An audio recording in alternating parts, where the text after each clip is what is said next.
Hey guys, my name is Bree and welcome to today's book talk. I am so excited because it is finally December and a whole lot of fun things are going on in December. I'm so excited. It means Christmas time, it means Christmas music, it means cold weather, sweaters, winter break, flannels, riding boots, apple cider, hot cocoa, coffee, and a bunch of other stuff that I don't have time to mention. Let's just say that winter, besides fall, is my favorite season, and I love it so much, and I'm so excited that it is December already.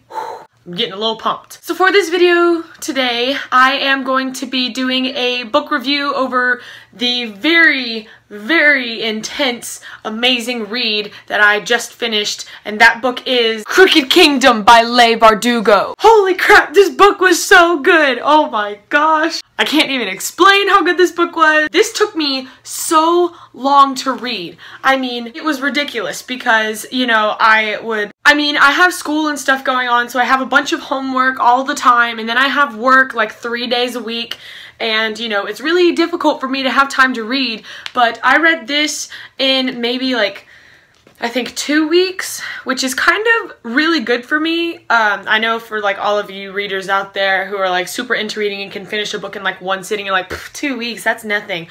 When I'm over here like, I made an accomplishment. So anyways, if you haven't read Six of Crows, which is the first book in this series, please don't watch this video because I don't want you to be spoiled, because this series is so good and you need to read the first one before this one, because if you don't, you're gonna be super uber mega confused. For all of you non-spoilery people out there that have read Six of Crows, I'm gonna go ahead and explain what happened in the first book in kind of a short little kind of a synopsis type thing, and then dive into this book. So this is for the non-spoilery people who have read Six of Crows. If you have not read Six of Crows, go bye-bye right now, and then when you're done reading Six of Crows, watch my Six of Crows booktube book talk video that I will be leaving in the description box down below, and then after that read this one so you can come back and watch this video, okay? Okay, because we're gonna discuss the crap out of this book. 6 main characters, and their job is to take this drug away from bad people and then get paid for it. What this drug does and why it's so important is because this drug enhances the powers of these magical beings called Grisha. This drug enhances Grisha's abilities. We basically need to go and get this drug and steal it from the scientist bad people and give it to the other bad people, because there are no good people in Ketterdam. God forbid if there is one. And basically we're gonna get paid if we get this drug to our bad people, not their bad people. So, we all know how Six of Crows ended. We got, not the drug, but we got the son of the man who makes the drug in the ice court. We stole him and went back to Ketterdam. And then we get there and freaking Jan Van Eyck is like, oh no, I'm gonna screw up this whole plan. I'm gonna steal Inej, make this super horrible for you because I don't just want the drug anymore, I want the kid.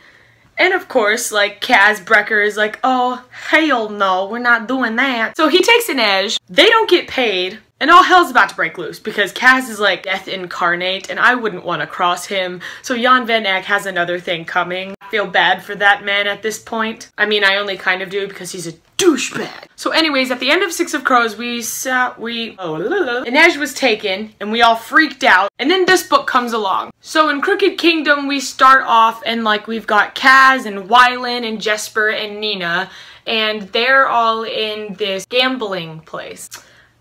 And they're trying to get this guy called Smeet, they're trying to get into his house so they could steal documents that would lead to where Inej might be, because they're just basically trying to figure out where Inej is right now. So, you know, Nina's using her charm and sitting in Smeet's lap and like feeling around his pocket and everything, and I'm sitting there like, ew, that's gross. Where's Matthias? Where is he? What's going on? So Kaz and Wylan go to Smeet's house to look for these files where Inej might be. And when we get to Smeet's house and we go into his office and find all the files, like, we found all the files of all of the things that Van Eyck owns and all of the different properties and stuff that he distributed his fortune to, and all of the names he put different sorts of money under, and he put, oh, this makes me so mad, this man was a horrible man, because we know that Wyland's dad totally hates Wyland for some strange reason, but at this point in the book we don't know yet, but we find out later. Basically, Jan van Eyck, the only thing he placed under Wyland's name was an old abandoned amusement park. And the way that Wyland explained it, oh, how typical, another thing that my father can ridicule me for. Placed a broken, worthless child's toy underneath me, his worthless son. I was like, did you have to be such a douchebag? I mean, did you have to hurt the small cinnamon roll? Why would you do that? Wyland is the only, like, good person in Ketterdam that, like, doesn't want to kill you, really. Everyone else wants to kill you, so why would you treat Wyland, your own son, like he's worthless?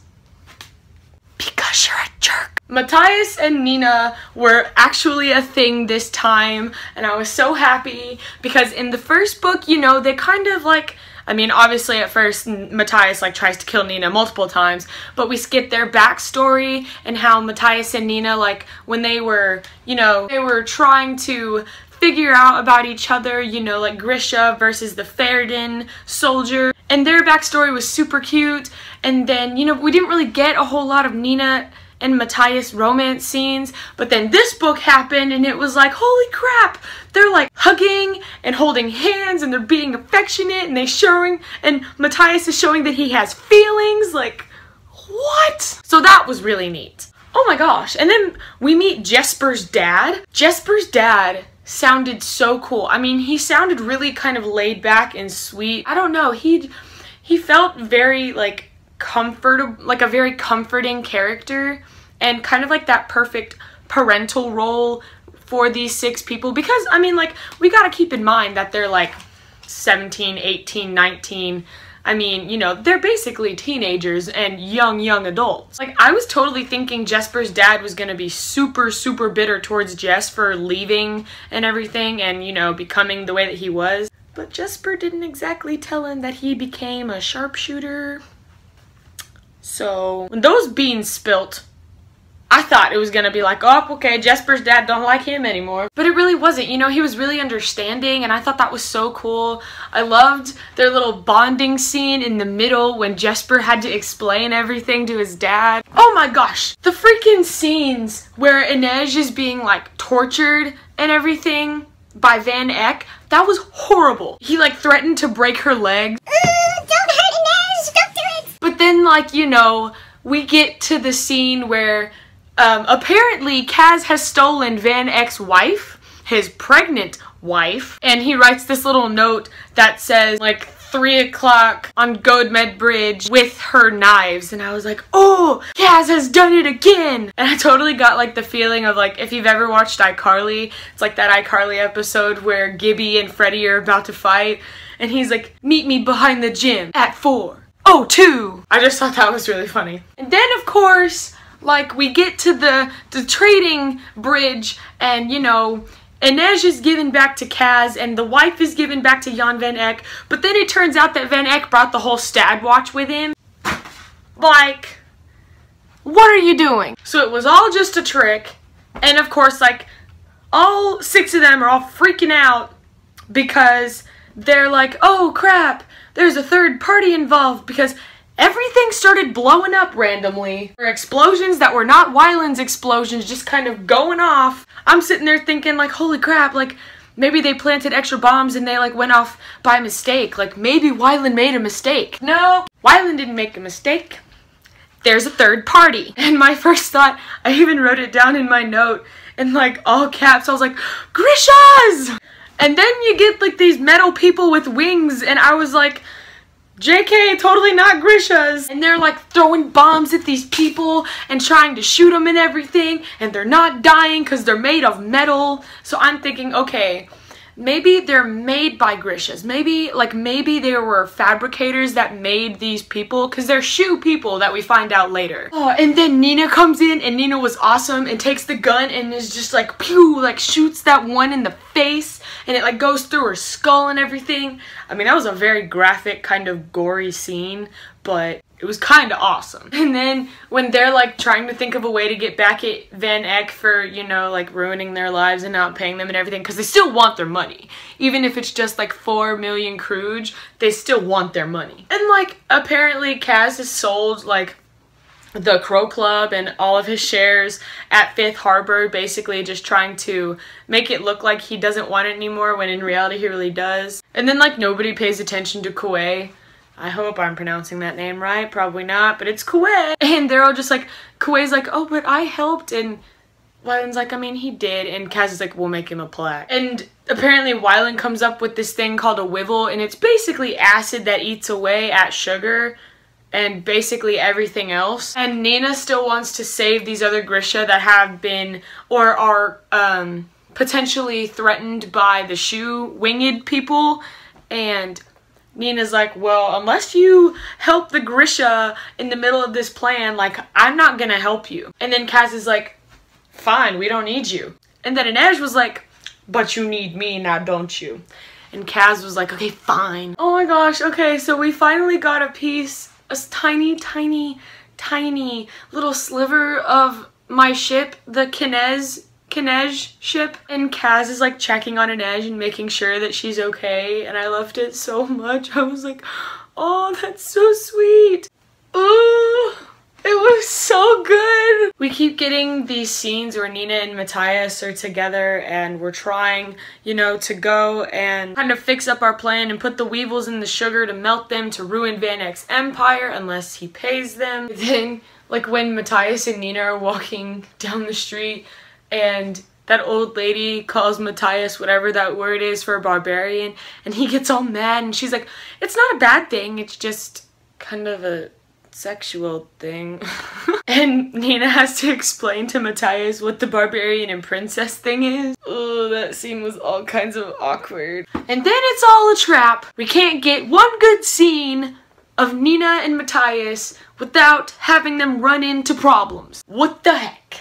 And we find out that it's not really a trap, but I mean it kind of was, but not really intended for them. And then that's where we meet Zoya. And Zoya is basically this Grisha who reminds me a lot of Vita from Never Fade as far as personality goes, because she's super hardcore.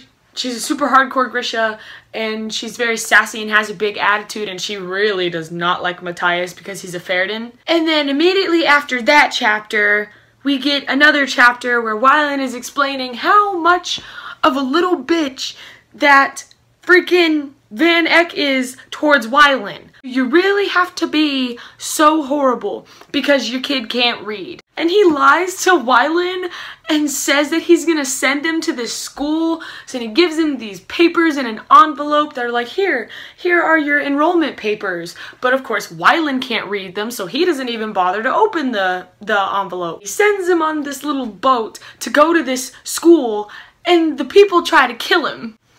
What the heck? Of course, Wyland escapes, because if he didn't, he died. He wouldn't be in our story, and thank gosh he escaped. And we, you know, we're kind of thrown into Wyland's backstory and how difficult his life was emotionally with his father, and the struggle he had to go through working at that place where all of the dyes, fumes would mess with his head and give him a headache, but he needed money, and that's where he first met Jesper. I still just get so mad at Van Eck because, like, he didn't even try. You know, he didn't even try to be a good human being. No, he just wanted to be, I can't say the word I want to call him because it's like level 20 bad word. Yeah, it's not a good word. But anyways, he was just being a horrible human being to Wyland and didn't want to deal with him. Oh, or his mom. Like, he threw Wyland's mom in a crazy house, but then told Wyland that she died solely because he didn't want to deal with her anymore, but didn't have the guts to kill her. I hated this man so much. Like, for example, the part where he's like, you're like the food that spoils too easily. I can't even put you on the shelf somewhere to keep without making a stink. Like, how do you tell your only child that? And his excuse was, you know, I'm treating you less harshly than the world would. I'm like, are you sure? Because, like, Jesper and the Crow Club and they didn't treat him like that. And then we've got this cave scene where Matthias and Nina are basically talking to Zoya and Genya about their plans on freeing the Grisha and how they plan to destroy Van Eck and his legacy. And I just thought it was funny because Matthias is just sitting there the whole time like, okay, I'm surrounded by people that hate me. What am I supposed to do? And then they finally kissed, and that was great. That was lovely. And Wesper is starting to happen now, and I get so excited because I feel like, you know, these two characters, I felt like they just deserved better.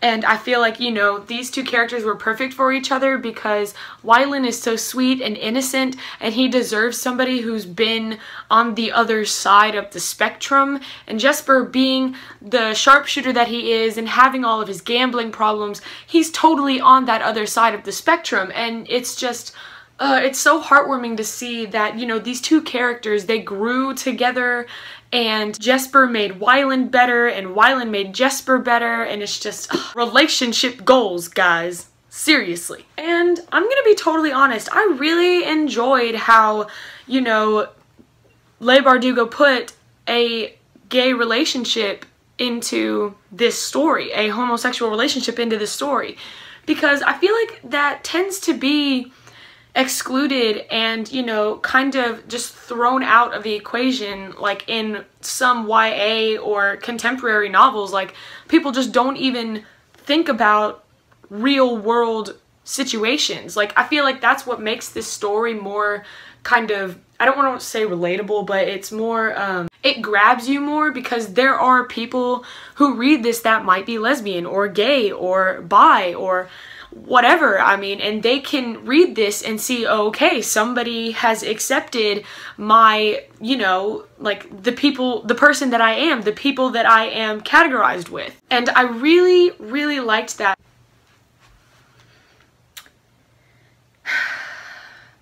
When you find out that your camera didn't record the last 10 minutes of you talking. Alright. It's okay, I'm fine. Anyways, now that that's all done with. So yeah, Dunyasha comes and is like terrorizing people, and we find out that she was sent by Pekka Rollins to come and kill Inej. And it was horrible because, like, Inej is scaling the roofs and she does the rope thing to go to the other roof, and like, she falls. But Inej doesn't fall. Like, ever? So how did that manage to happen? Oh yeah, Pekka Rollins stepped in again and tried to ruin everything. Dunyasha comes in with her assassination cap on, dressed in all white, being what she thinks is like the best ninja ever, coming from the gods or whatever. And she's like throwing these ninja stars at Inej, and she falls off of the rope. And I'm sitting there thinking, oh my god, she's gonna die, my ship's not gonna happen, the plan is ruined, we're all dead, this is horrible. But then there was a net. But there's no people to have the net set up. Like, there's no one there to set up the net. Oh no, wait, there are. There were those zombie things. Yeah. So Nina can control the dead now? What?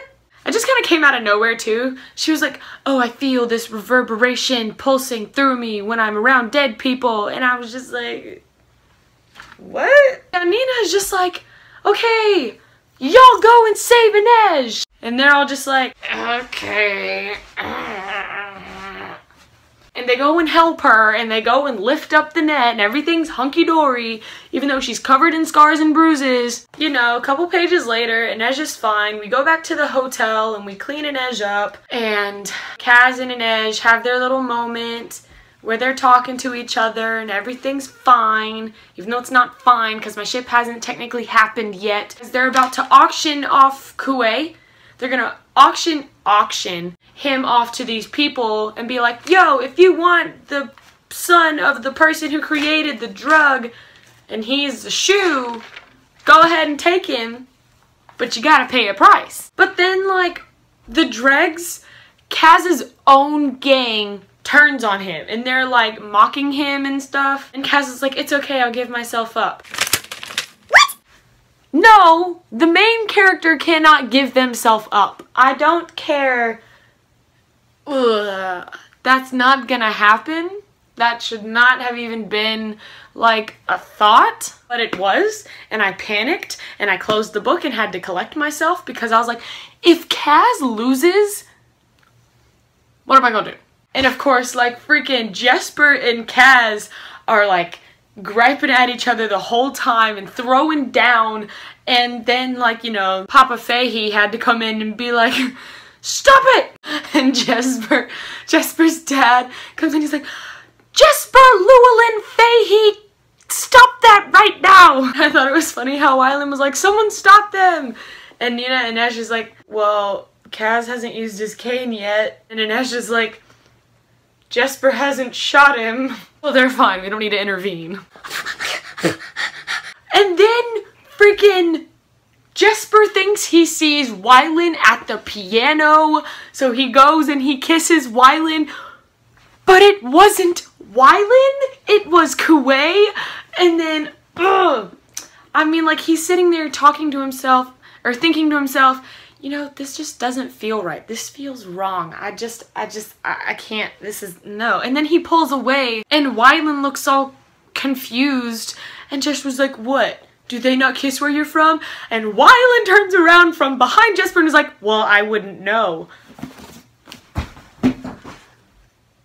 Oh, shit. What just happened? I can't deal. Page 340 to 345. It was not alright. But then later everything was okay because Wylan comes in and like forgives him, and then they actually kiss and it was fine. But it was like short and sweet, and Jesper's like, oh, this feels right.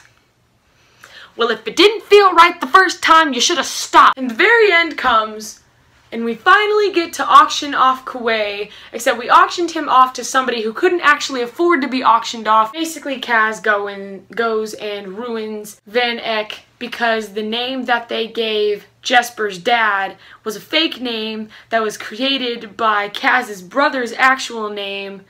And the farmhouse that they used to live at, he's been sending money there, making it look like somebody actually lives there who actually doesn't. So it was just another one of Kaz's plots that was kind of twisted, like a Rubik's Cube that only he knew how to solve. So Van Eck goes to prison.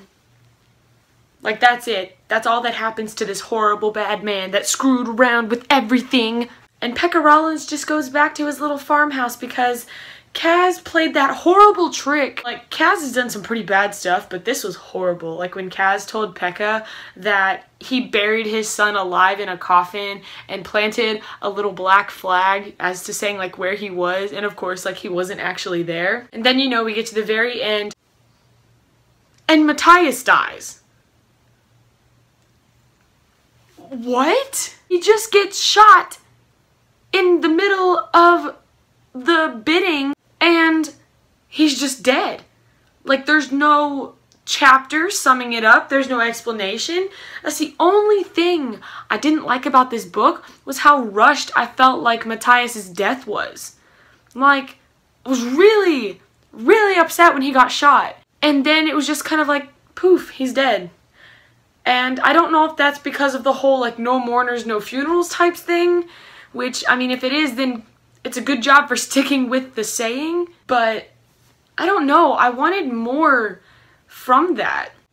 I mean, because he had that, like, teeny tiny little chapter that was like 3 sentences long explaining, like, oh, you know, Matthias heard wolves howling, but I think they were welcoming me home, or something like that. And I'm like, that's not enough. Like, you can't, that's not enough explanation for what he was feeling. And Nina was really upset and, like, tried to bring him back from the dead, but, like, she can't do that. She can only, like, raise the dead. She can't, like, bring him back to life because there is a difference. And then the very end comes, and Wylan and Jesper are chilling at Wylan's house, which used to be Van Eck's house, but because he lost everything, it was all given to Wylan. And Wylan has all this money now. He went and saved his mom from the insane asylum, brought her back home. Jesper is staying with Wylan. And Kaz got Inej her own ship to go and hunt slavers. And on that ship were Inej's parents. Like, Kaz Brecker, our Kaz Brecker, has a soul. Like, he did something nice, like genuinely nice for once. And that was Crooked Kingdom. Those were all of my thoughts and opinions on this awesome second book in the duology, Six of Crows by Leigh Bardugo. I really hope you enjoyed this video. If you did, please give it a big thumbs up and subscribe to my channel if you want to see more bookish videos. I will leave a link to my Six of Crows book talk if you haven't already seen that in the description box below. You can follow me on Instagram at breezybooks07, on Twitter at breecompton3, and I also have a Tumblr for tumbling, super tumbly things, and I will leave all of those in the description box below as well. Let me know your thoughts on this book, what you liked, what you didn't like, if you had the same opinions as me, if you wanted to see something else. And if you have any ideas on books that you want me to review, please leave those as well. I would love to hear from you guys. Thank you again so much for watching, and I will see you in the next video. Bye-bye!